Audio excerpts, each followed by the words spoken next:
All right, so welcome everyone to Elephant Developer and Testing Forum. I'm proud to be here hosting this 2-hour session.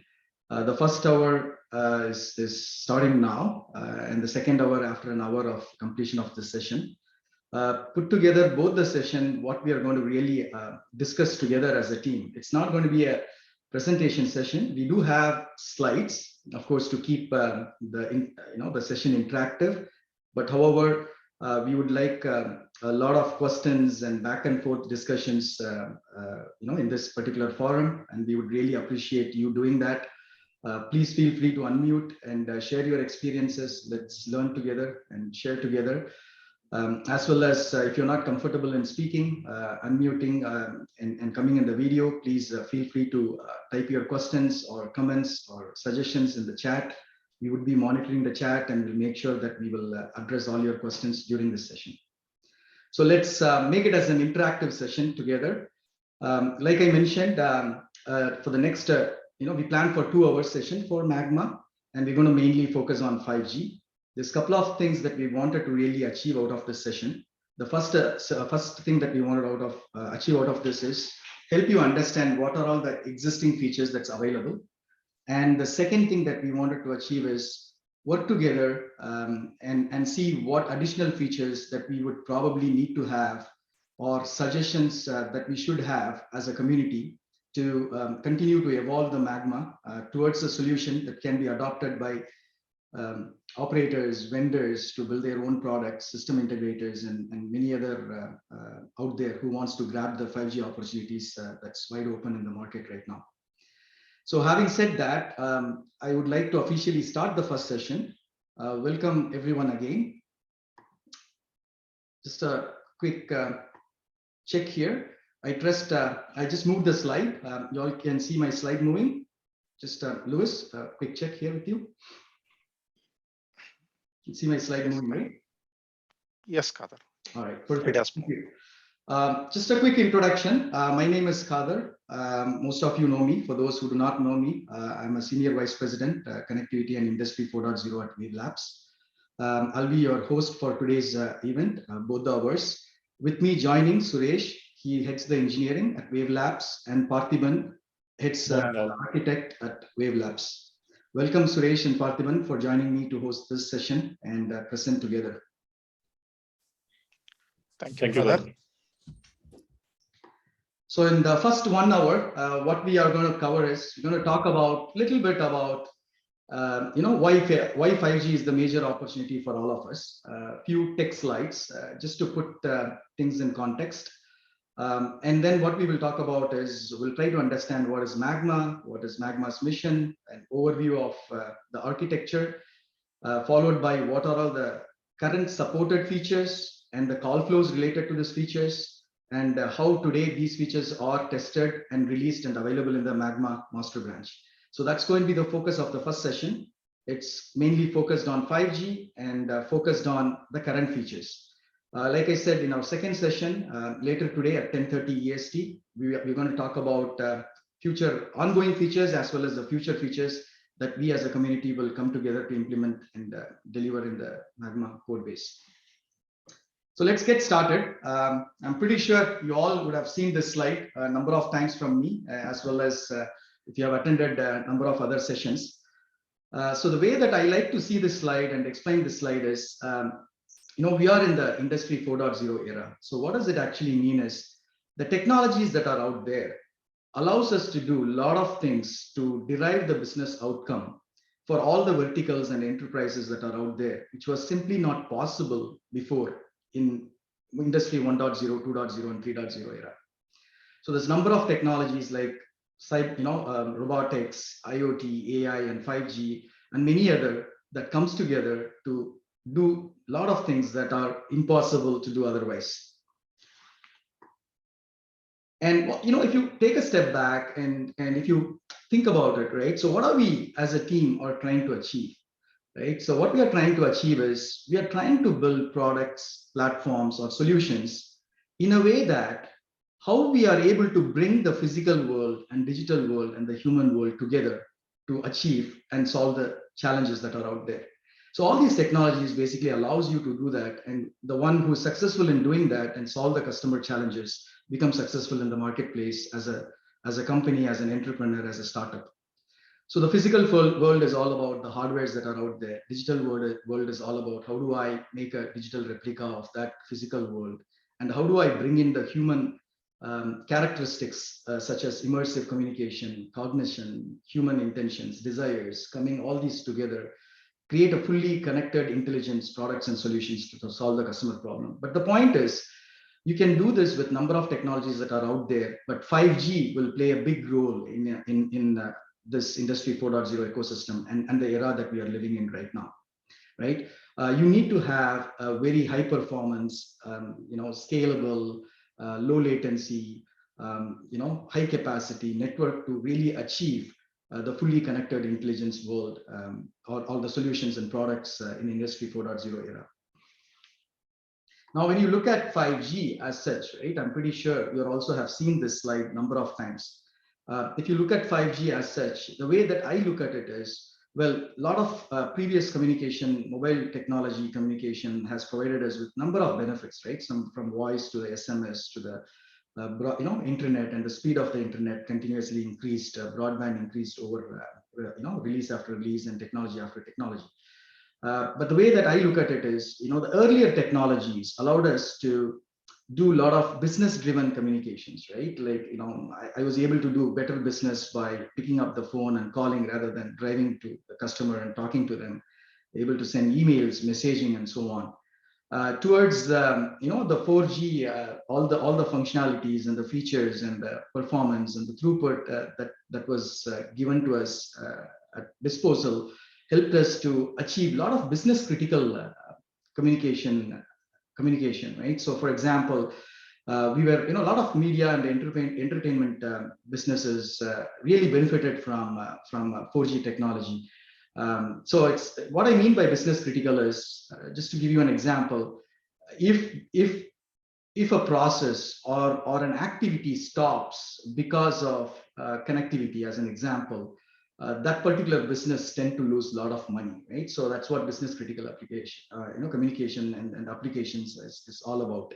As an example, let's say in a manufacturing floor or in the airport, when you're trying to coordinate different flights, and for some reason you're not able to do that, it's going to impact the business and you're going to lose money. So that's business critical applications, and you require a business critical communications to really achieve that. The 5G, if you look at it, it kind of further enhances that, business critical applications and the products and the innovation that we can do based on the features and the functionalities and the foundation it provides to us. Not only that, but also it allows us to do mission critical communications. What do I mean by that is a communication or an application that keeps us all alive, right? So for some reason, the communication gets disrupted and the application, mission critical application is not able to do something, then there's a threat to the life and so on. So there's a number of examples are out there. So the point that I like to really convey in this slide is the 5G as such, right? From my view, I see it as a communication technology for the connected industries to achieve all these different types of communications in a more efficient and better way. So a little bit deep dive, double click into 5G. If you look at 5G, we'll talk a little bit more about how the standards have evolved in our second session, into how it is grouped into multiple groups, and things are getting evolved and features are getting developed, given inputs from the operators and so on. But at a very high level, 5G, from my point of view, is designed ground up for all of us to serve several industry 4.0 use cases, right? Whether it requires a high throughput broadband services or ultra reliable low latency communication, or connecting millions of devices within a square kilometer. So it's been designed in such a way that not only for the broadband communication or mass market use cases, but also for a lot of vertical and industry related use cases. It's ground up built. And what does it mean in practice, right? 5G as such is a big opportunity for all of us, given the foundation it provides us to achieve different characteristics. But what I did was I tried to grab some of the, the market data focused on private 5G, not the complete 5G. Even if you look at from the private 5G point of view, it's a lot of opportunities that are out there, and we can go and grab those opportunity. Even every one of us, whether we are a system integrator, vendor, operators, enterprises or hyperscales. It's a great opportunity end of the day for all of us today and tomorrow. That's the key message that I wanted to really quickly share. Moving on, that's pretty much, I just wanted to set a stage explaining, it's not something that we all don't know as a member. We all know it's a major opportunity for all of us, 5G. Now, pivoting into Magma, right? So why Magma? So Magma is a converged core network. As such, we all know, for those who do not know. And the mission of the Magma open source as such, and the community, we all together, is to really help connect the world to a faster network by enabling service providers to build cost-effective, extensible, and carrier-grade network. So that's the goal and the mission of Magma.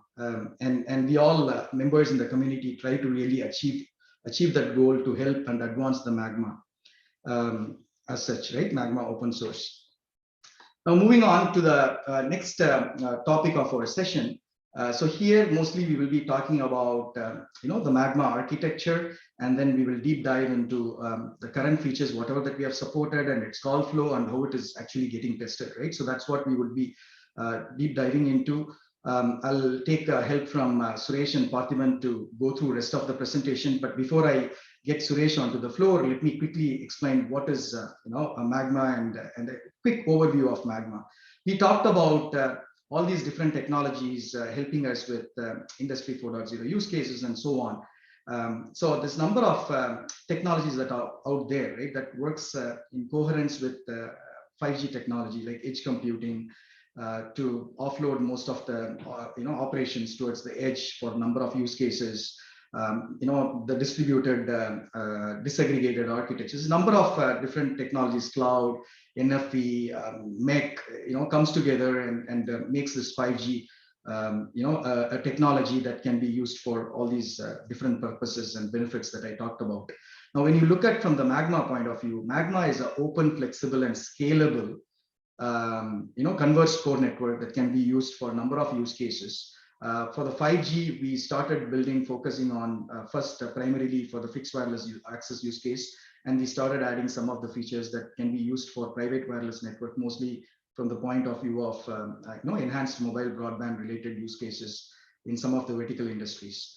And like I said, it's an open source, it is 3GPP compliant for 4G and 5G, and it's an edge ready, right? So you can deploy closer to the user for a number of use cases, which is critical for a number of Industry 4.0 use cases that, as you might know. And you can kind of, it has multiple different components, right? The main component is the access gateway that can sit close to the users at the edge. Then you can have, we call it as an orchestrator that can sit in a centralized location, whether it can sit in the on-premise or it can sit in the cloud, depending upon your requirement. And it can manage number of access gateways distributed across different regions, different locations based on your own requirement. So this is kind of an architecture that you can deploy for FWA. But if you wanted to manage this from the let's say if you're an operator from your main core network, MNO core network, we call it as. So we have a third component called as a federation gateway that allows you to connect to the Magma orchestrator and the access gateways through number of key interfaces. So the key interfaces such as those that does policy, such as those that does authentication and charging, which will basically allow you to keep all your subscriber data and profile in your main database, and still have Magma as an extended core at the edge to manage number of different use cases that you wanted to manage for your customers, right? So those are the three key components: access gateway, orchestrator, and federation gateway, from the high level architecture point of view that makes up the Magma open source ecosystem. And it is a very scalable architecture. It scales horizontally depending upon your performance requirement, capacity requirements. You can just keep on adding number of additional access gateways and achieve your use cases. And also, if you wanted to, nowadays the automation is big. We talk about zero touch automation, zero-touch provisioning, number of zero-touch activities and self-healings. It's automation is key. We all know, right?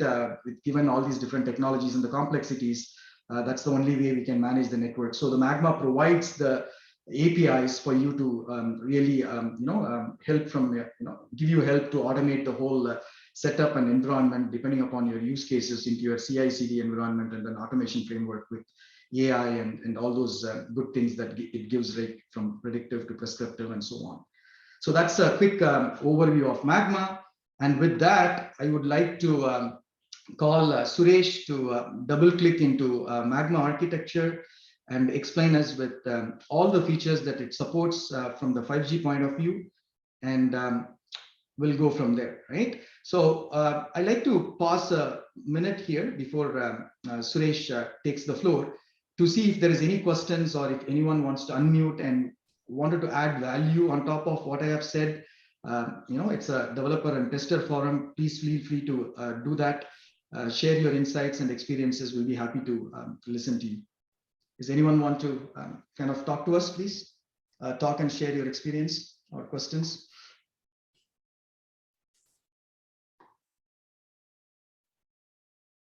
Okay, let me see. Okay, let me check the chat window. No. Okay, all right. So as of now, there are no questions on the chat window as well. Perfect, perfect. Thank you, guys. Let's make it more interactive. There is a Suman Kumar asked a question about private 5G. What hardware requirements other than software?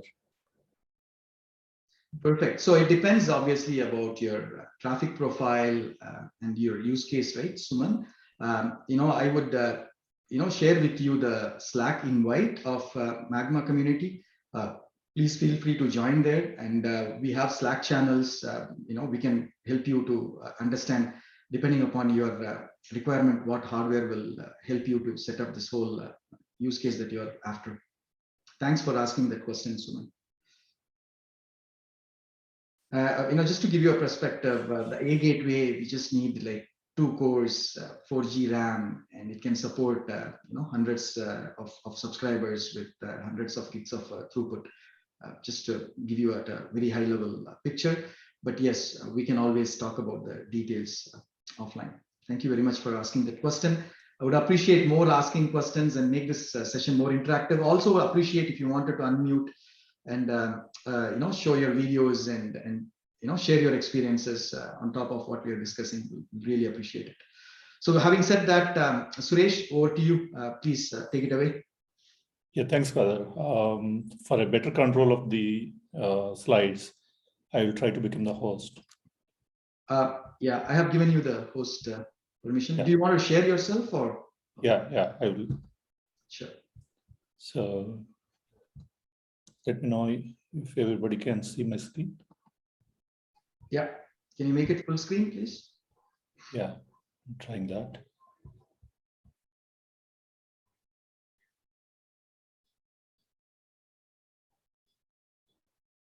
Sorry, my apologies for those few seconds of delay. So this is a converged core architecture of Magma. So the elegance of this architecture is the generation specifics are all centralized into the access function in the access service. And for a software programmer to exercise all the degrees of freedom, all these network functions on the right or the services on the right are made generation neutral. And most of you may know already, Magma adopts a minimalist approach for the feature implementation or the functional requirement implementation. One use case at a time is looked at and the functionality is getting added in Magma. Today, Magma 5G SA is almost FWA ready, even though there are few requirement gaps here and there. We'll discuss those in the next session that we host roughly 1.5 hours from now. So let's spend a few minutes onto the architecture that we have in Magma core. So the blue components here showing up on the access side are all related to 4G and the green ones are related to 5G. All these are implemented as tasks or threads on MME process today. Eventually, the process will, or the service will be renamed Access Daemon. Okay. The SMTP termination for the 4G, 5G traffic happens on the respective ports 38412 or 36412 on SCTP daemon.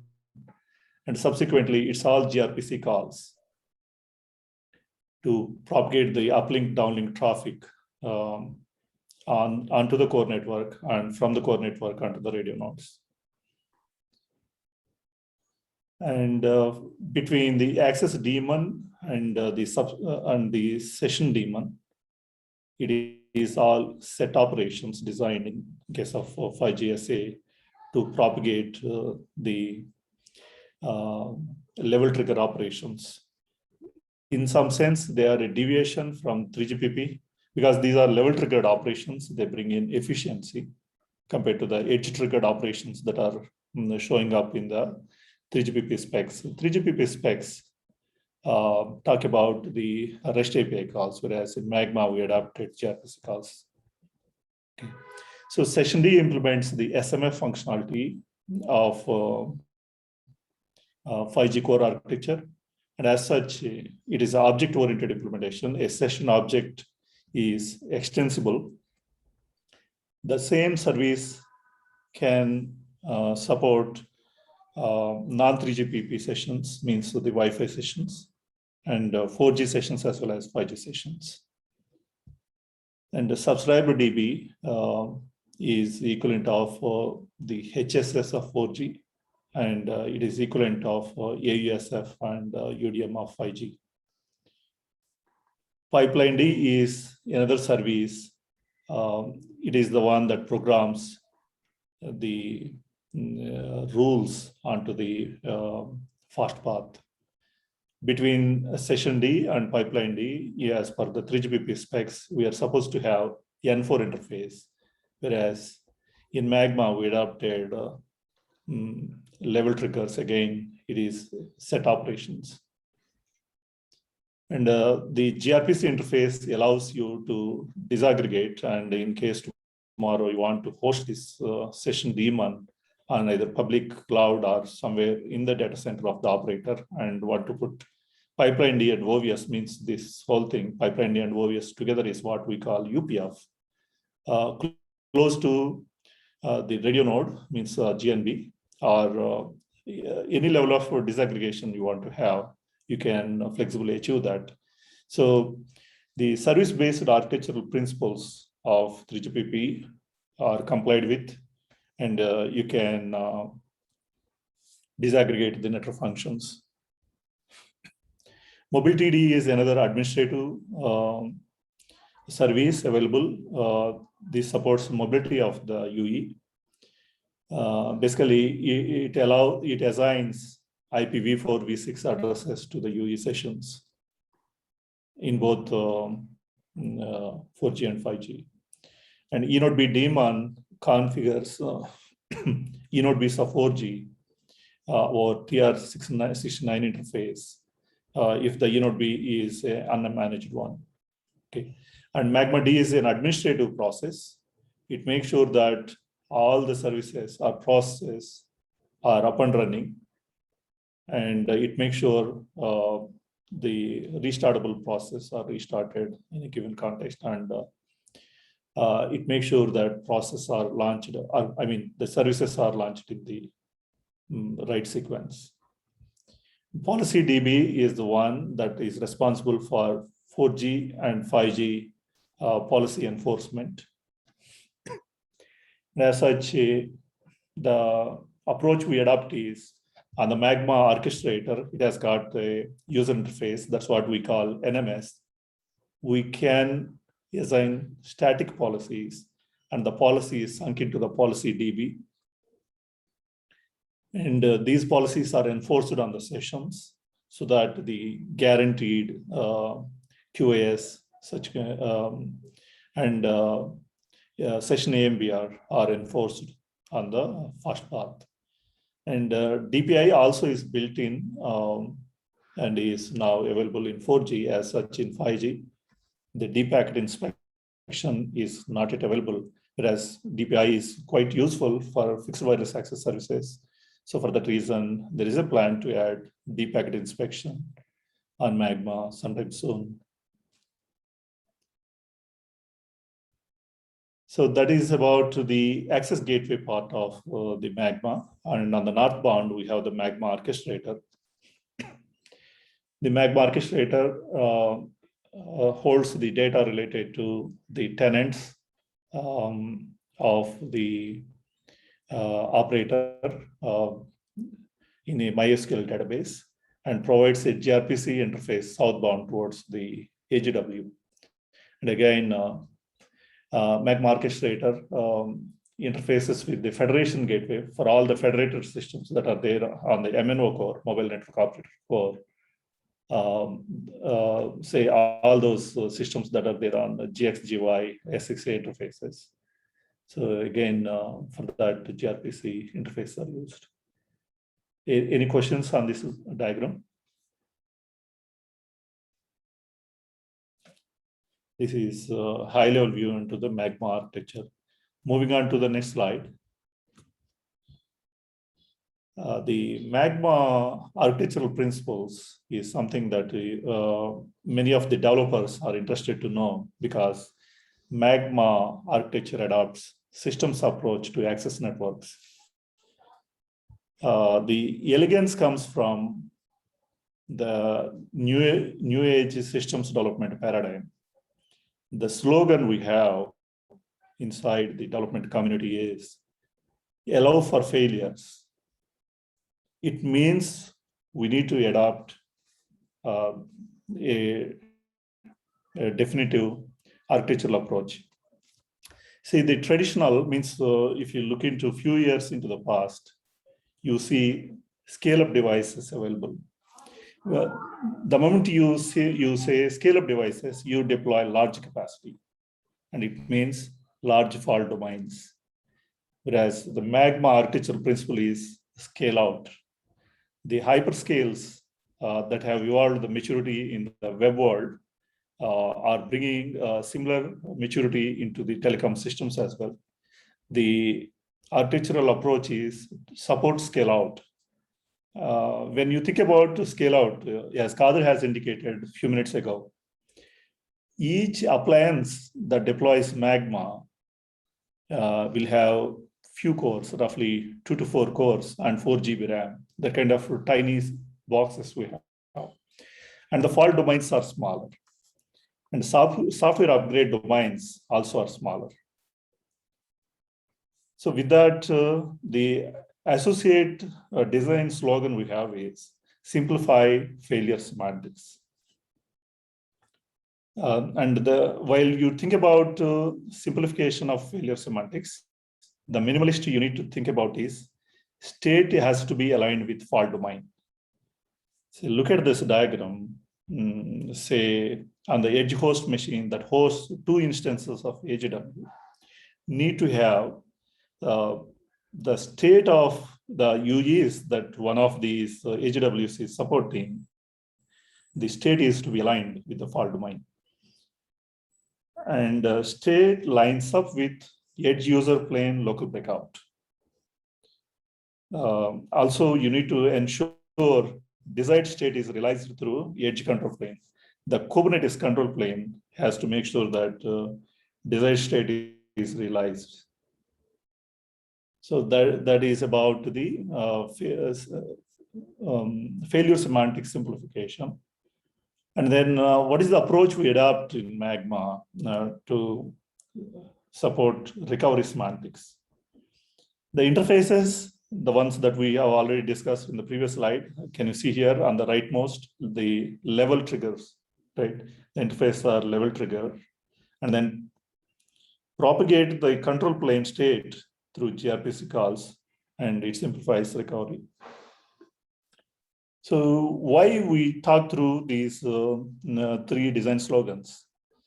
These telecom systems For example, you take any use case, either private 5G or fixed wireless access. You need to make sure that the system is 99.999%, means 5 nines or 7 nines, it is to be available. So while working towards cost efficient scale out architecture for access gateways, you need to make sure that recovery semantics are also efficient. So Magma is built around these architecture principles. Any questions on this? You can ask questions on the chat as well. We can discuss those subsequently, or we'll respond back offline as well. Moving on to the next, the supported features are the procedures for fixed wireless access and private 5G use cases are here. So there are 9 procedures or features. Say registration, 5G specific authentication. Initially, in the first half of 2021, we went ahead with basic authentication. However, in second half of 2022, we have implemented 5G specific authentication.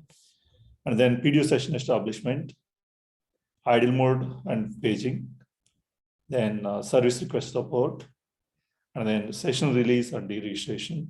These are the things we look at in the subsequent slides, how they are implemented in Magma through the sequence diagrams. Also in 2021, we also have implemented dynamic policy support and 5G QACS.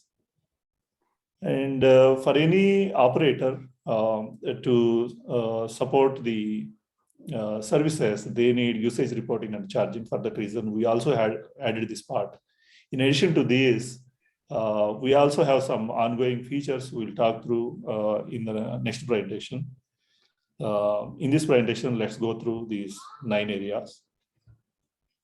Thank you, sir. Just wanted to add one key point here, right? So we have all these features available today, and we would like more of you all trying out these features, and we can, you can reach out to us in the community. Let's try out these features and see if it can work in your environment. That will really help us to further, stabilize this feature. That will be helpful for all of us. I just wanted to share that thought here, Suresh. Yeah, please move forward. Yeah, good point, Kader, because we are in the initial days of finalizing the 5G distribution. It is better to have interoperable tests the earlier done to give strength and stability to the 5G standalone available in Magma. Yeah. Yeah, if you're an operator or a vendor, or a system integrator, even hyperscales, you wanted to do interop testing, feel free to reach out to us. So the more we do, the better the community code becomes and useful for all of us. Thanks a lot, Suresh. Let's move on. It's 9:07, Suresh. We have 23 minutes more. If you could. Okay. So I will accelerate a bit. The registration supported in Magma for the UE is both SUSI-based and GUTI-based registrations. So when UE initially is bound with the SIM card, the initial registration is SUSI-based registration, wherein the registration request comes on the N1 interface, and then our N2 interface, it gets forwarded to AMF, and then the authentication happens after consultation to subscriber DB.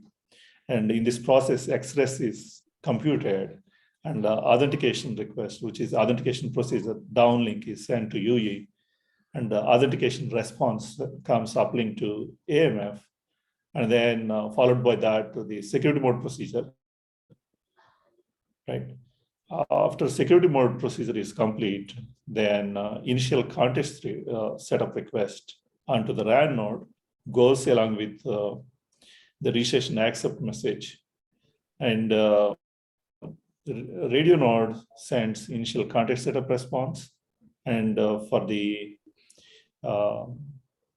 registration accept sent to the UE responds with the registration complete. That completes the registration process for the initial UE registration. Once initial registration completes, subsequently UE will use GUTI for registrations. So that's where once the registration request is sent to AMF, AMF sends to UE a downlink identity request. So that's the only difference between initial registration and subsequent registrations.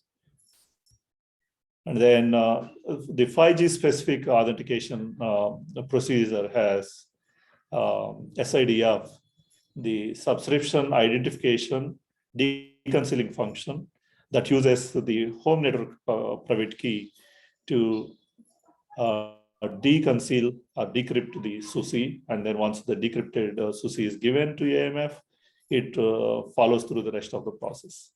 So the authentication vectors are already available on subscriber DB. And so, yeah, that is supported now in Magma. And coming to PDU session establishment, UE sends a PDU session establishment request to AMF. And from AMF, a request goes to MobileTD to allocate the IPv4 or v6 address to UE. Yeah, this is Magma specific. We may not see the same way in other core implementations.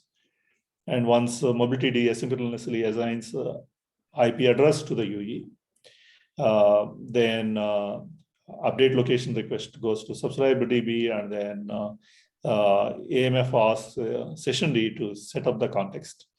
And then there is a set operation, session D sends to pipeline D to configure the flow rules on pipeline D, or I mean on the OVS hash path. And then session D sends a session context message or notification to AMF. And the AMF sends to the RAN node the resource setup request. Along with that, the session establishment accept message goes downlink to the UE. And after setting up the resources, radio nodes sends a PDU resource setup response to you, MME. That message all the way propagates to session D. And session D configures the tunnel on the OVS path. And once the tunnel is established, I mean the GTP tunnel is established between UE and the DNN, the internet DNN, traffic flows via the UPF fast path. So that's about the PDU session establishment.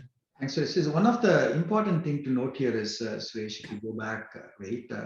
Normally in the standards and all, you will see the boxes UE, RAN, AMF, UPF, AUSF. But in this, you actually see the modules related to those functions within the Magma architecture that Suresh explained in his first architecture slide.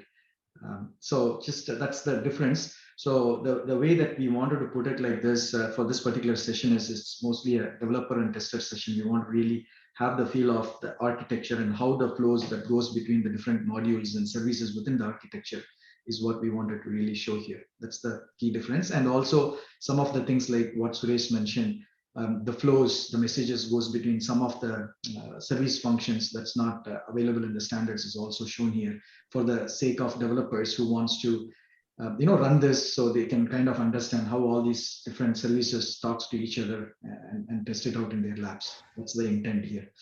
Moving on, Suresh, please. Yeah, thanks, Kalar. Idle mode and paging support. Say upon inactivity on the session, radio node detects the inactivity and then sends a notification to MME or AMF. AMF forwards the notification to session D, and eventually OVS flow is deleted on the first path, right? So subsequently, when a downlink data for the particular UE arrives, then from the kernel comes a notification or event to pipeline D, and then that triggers a notification to session D. Session D sends a notification to AMF, and AMF sends a broadcast to the UE. So broadcast is sent into the tracking area, and then UE latches onto that, and then UE sends a service request. With the service request, the flows are added back on the fast path or data path, and then service request accept goes downlink, and then UE context setup response comes to AMF, and then UE receives the communication, and the session is now live once more. So this is how the idle mode support, paging, and then service requests are supported in Magma. And then how a PDU session is released. As such, as of now, we support UE-initiated PDU session release. PDU session release request comes from the UE, and then the set operations propagate to pipeline D, and then the OVS flow is deleted, and the release command goes to the UE, and then release complete comes from the UE to AMF. And as such, another important thing you may want to note is session D doesn't manage any state on its own for the PDU sessions. Whatever states that it manages, they are all updated into the Redis database, and all those states are also mirrored onto AMF. The state mirroring is done to bring in some level of efficiency for faster lookups at the access side itself. So whoever is interested to consume the design approach around that can discuss with us offline in the Slack channel, or can ask some questions in the chat. So moving on to the next one in the interest of time, the UE initiated deregistration. The UE sends a deregistration request, and the deregistration causes any outstanding sessions for that particular UE available. All those sessions will be deleted, or the flow rules are deleted on the fast path, and then the context release happens on the radio node, and then the deregistration accept goes to the UE. In Magma today, we support 4 sessions per UE. So whenever a deregistration comes, all associated sessions are to be deleted, or the flow rules need to be deleted from the fast path. All right. The dynamic policy support and 5G QACS are also available. As of now, we haven't integrated, our field trials are not done for a MNO supported PCF, whereas we have tried a stub here. The stub is a N7 stub, N7 interface stub. Through that, the policy update comes to N7 proxy. From there, it goes to the FEG-relay process present in orchestrator. From there, the policy change syncs into the policy DB, and then a trigger goes to session D, and then via pipeline D, the QACS rules are updated on the fast path. So this is the architectural approach adopted to support the policies. And 5G QACS today has APN-based support, APN or DNN. Say, we in Magma use the name synonymously. As such, APN is 4G, and in 5G, the equivalent one we call DNN.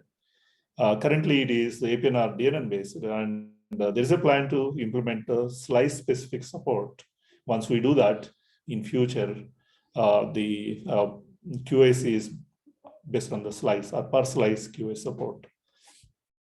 As of now, Magma supports multiple QACS classes, both static and dynamic. The static policies are configured through NMS UI and sunk into the policy DB.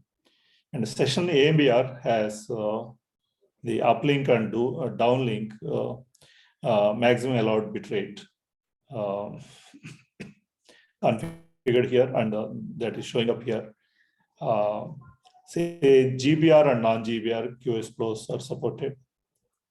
That is about the 5G QACS. And the last one is the usage reporting and charging.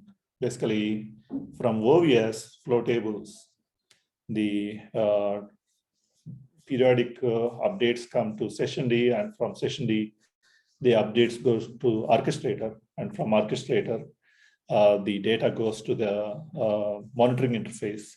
That's where the throughputs and then the usage data report is rendered onto the Grafana dashboard.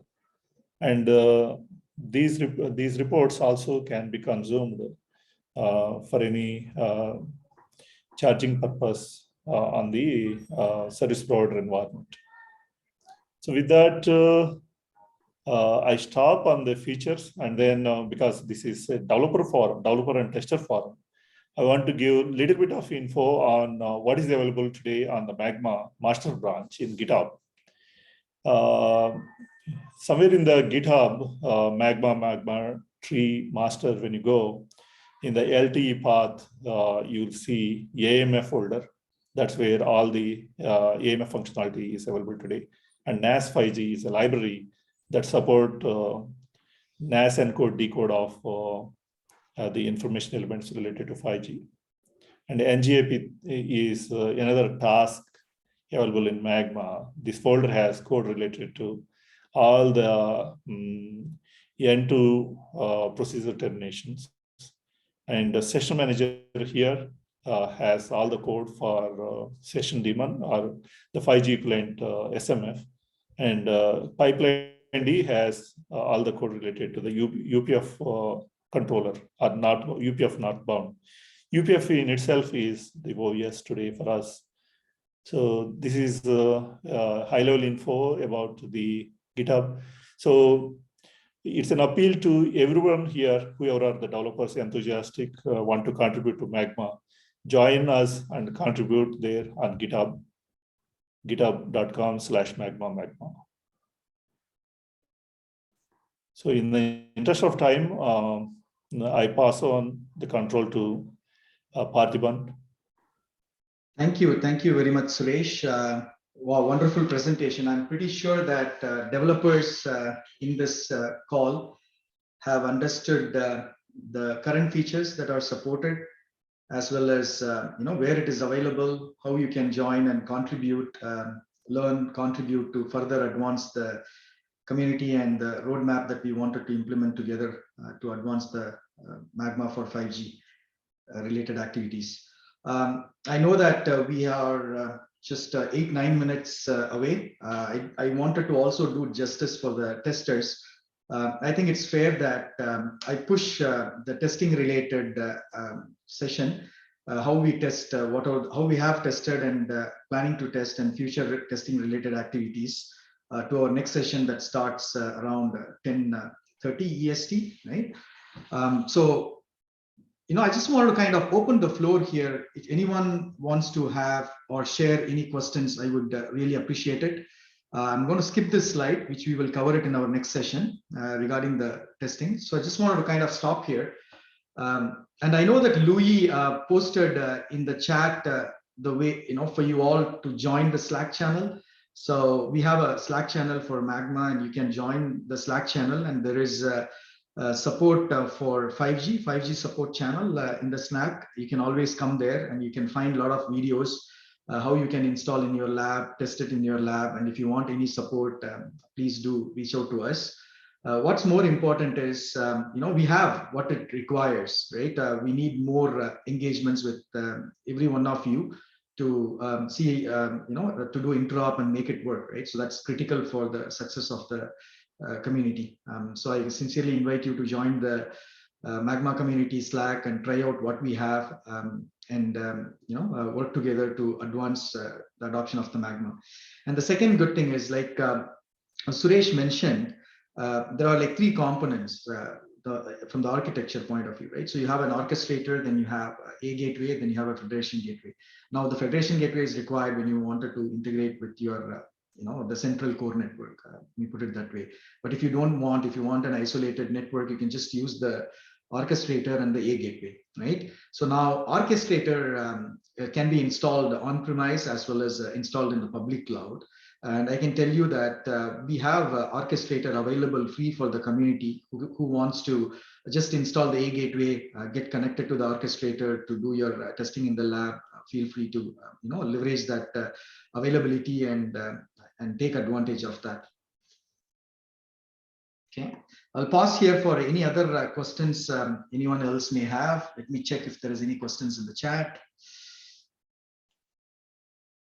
Has there been any trials or actual production deployments of Magma just yet? This is asked by Bob Montman. Bob, if you wanted to identify yourself and share about, you feel free to do that. The answer to your question is yes, on 4G. On 5G, there are some of the trials and interop is ongoing with vendors and in some cases with the operators. So the actual production deployment is still not, at least from our point of view, Wavelabs point of view, we've not done. Most of the cases are in the trial stage when it comes to the 5G, right? This answer is more specific to the 5G. For 4G, there's a number of other activities, trials, and even the deployments, bigger deployments are out there. There are some customer engagements that we are involved in that. Thanks, Bob. Then Jason, very good session. Thank you very much. This is a developer session. It's our session, so we can make it more interactive. Feel free to unmute and share. The question is, do you have a recommended documentation that describes the component in the? Yes. So if you join the Slack channel, right, or also we can post it. Parthiban Suresh, can you do the documentation link? Post the documentation link in the chat. It's magmacore.org. So Jason, you can go there and you can go through them. And again, if you want further details, you can always reach out to us in the Slack channel. We'll be happy to share all the data that can help you to get it, get your whatever that you wanted to do up and running. Thank you for asking that question. Great question. Voice over NR. In the 4G, yes, for the new radio, like I mentioned, currently whatever we supported, we have already presented it to you all. The voice over NR is something that we will be discussing in our next session. I would suggest that you join us and give us those inputs. The next session is all going to be, the demo. We'll have the demo, which we were supposed to do it. We'll cover that in next session. And after that, we'll be talking about some of the features in Jan and Feb in the community that we are working on.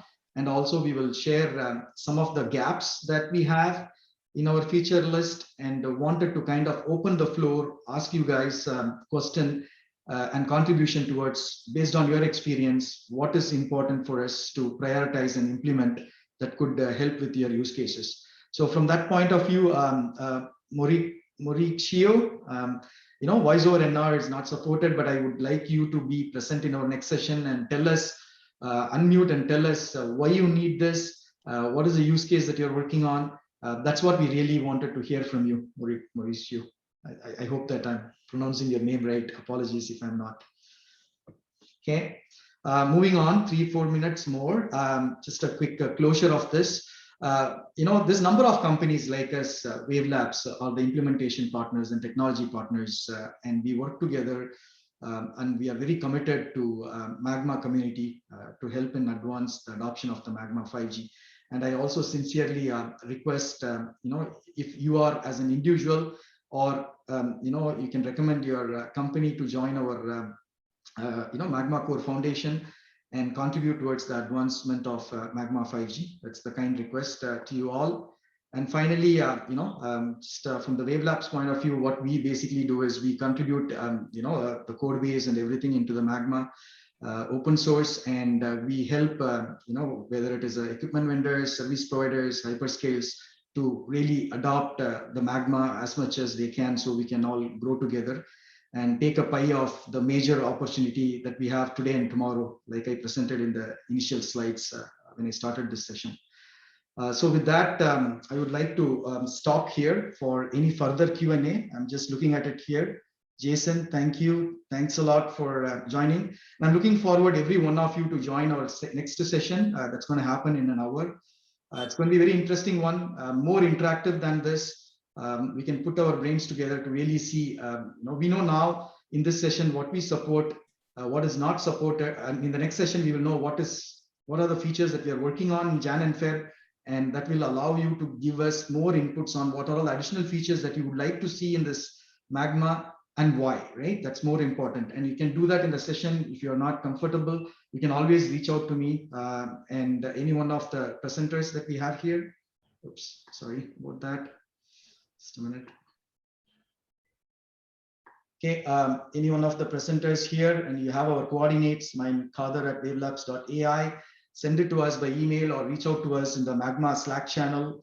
GitHub, wherever that you believe is the right forum for you and you are comfortable to reach out, give us inputs. These are the features that you would like to see and why. We would be happy to listen to that and work through to see how we can support that, bring it into the roadmap of the next feature implementation in Magma community and help you with that. So that brings us to the end of first section. Minus, couldn't complete the testing portion. We will complete that in our next session. Thank you all for joining. Looking forward to talk to you again in next an hour. Louis, if you wanted to say any final words, please feel free to. Yeah, thank you. I think we're ready to close out. Look for the recording and the presentation material from this session on the wiki page in the next few days. And also, we have another session, as Kader was saying, in 1 hour from now using the same bridge. So we'll see you all on the next Magma session later today in 60 minutes. Bye for now. Thank you very much. Bye for now. Thank you, Luis. Bye. Thank you all. Thank you all for joining.